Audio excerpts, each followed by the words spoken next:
It sounds like everybody quieted down, so thank you for coming here. This is a special occasion. I don't know of any other time in Lanesville history where 5 separate organizations have worked together under one roof to talk about their story. There's actually eight events here in this experience.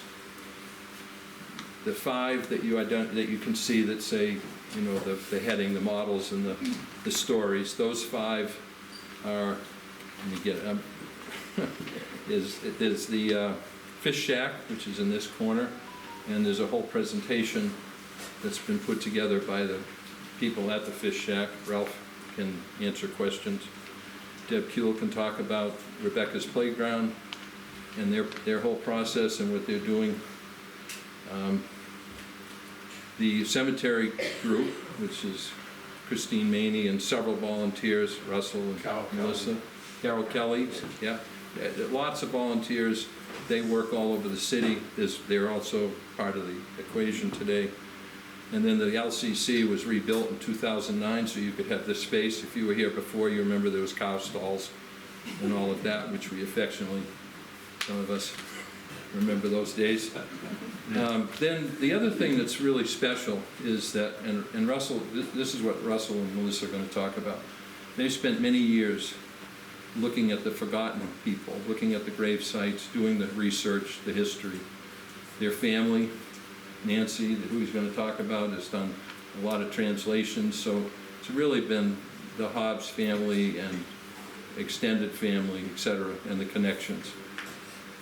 So Russell and Melissa did all this research and then did all this hanging. If you've been in here, it's an open space, usually.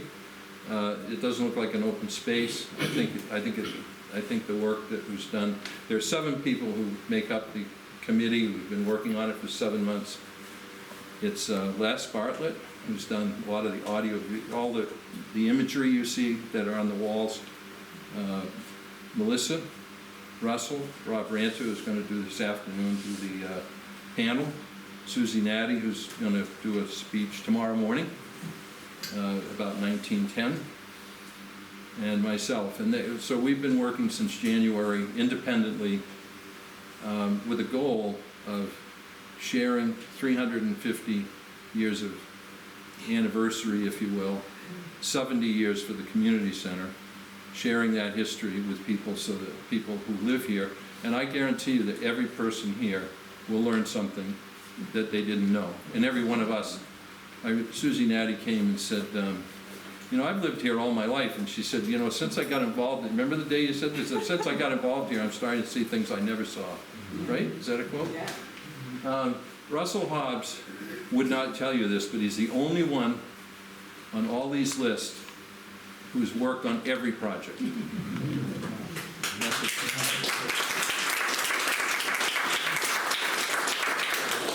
The reason, the other part of this is we said the people who did the work, and the names of people who do the work should be up here, and everybody to recognize the work that's been done and say thank you, right? We all say thank you to everybody who's done all those things.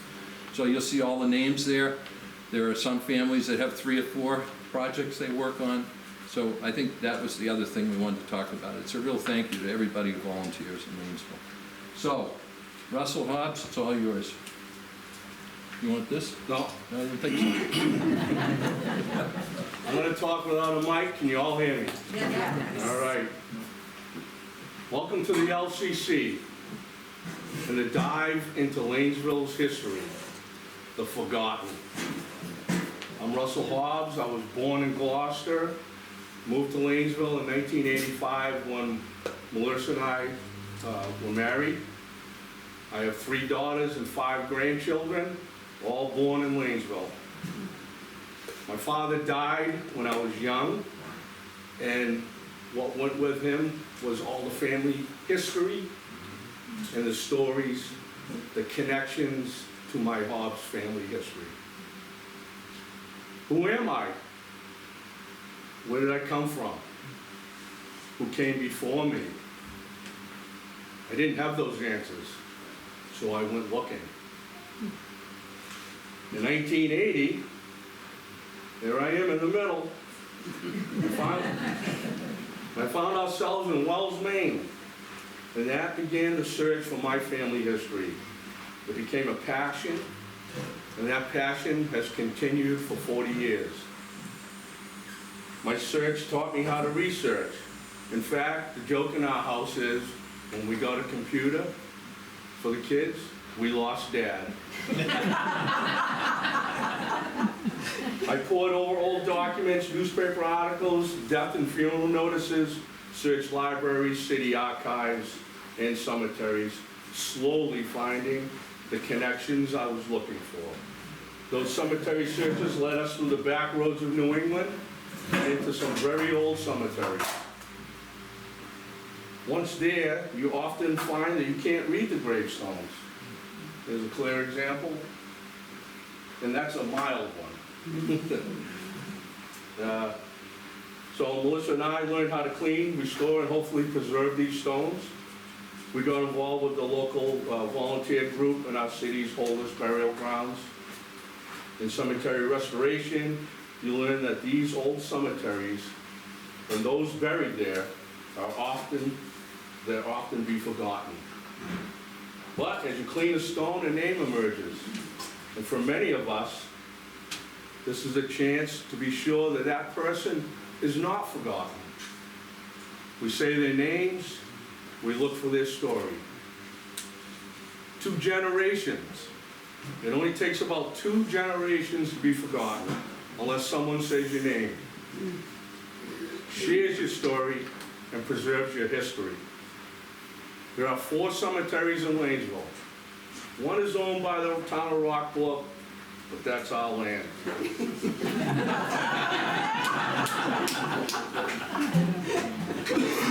Walk the cemeteries, read their names, learn their stories. They walk the streets of Lanesville and beyond. Every one of them has a story. As the search for my family history went deeper and deeper, it turns out that Lanesville and some of the families here were mine. It also turns out that my wife's connection to Lanesville is just as interesting. The Harridans, me, the Lanes, Melissa, were connected long before she and I met. Last year, during the 400th celebration of Gloucester's history, the enthusiastic and dedicated volunteer group hosted a series of tours for Gloucester's oldest cemeteries. We hosted the Langford tour. Langford Cemetery was a former hayfield that was purchased in 1857 from Joseph Stevens by the proprietors of Lanesville Cemetery Corporation. Quote, for the use and purpose of a cemetery or burial place for the dead. Now, what else would you be burying? Not the dead. For over a year, we researched the families who are buried there, found that most of them were related to each other and to us. Lanesvilleans were farmers, fishermen, traders, teachers, postmen, seamstress, artists, builders, and coachmen. Long before the granite industry got started, although the Finns and the Irish were known for their stone cutting and are very much a part of Lanesville's history, we are focusing on some of the other stories, the ones that could be part of that 2-generation gap in memory. Their names may be familiar to you: Lane, Langford, Sargent, Woodbury, Dooley, Morgan, and Harridan, to mention just a few. These books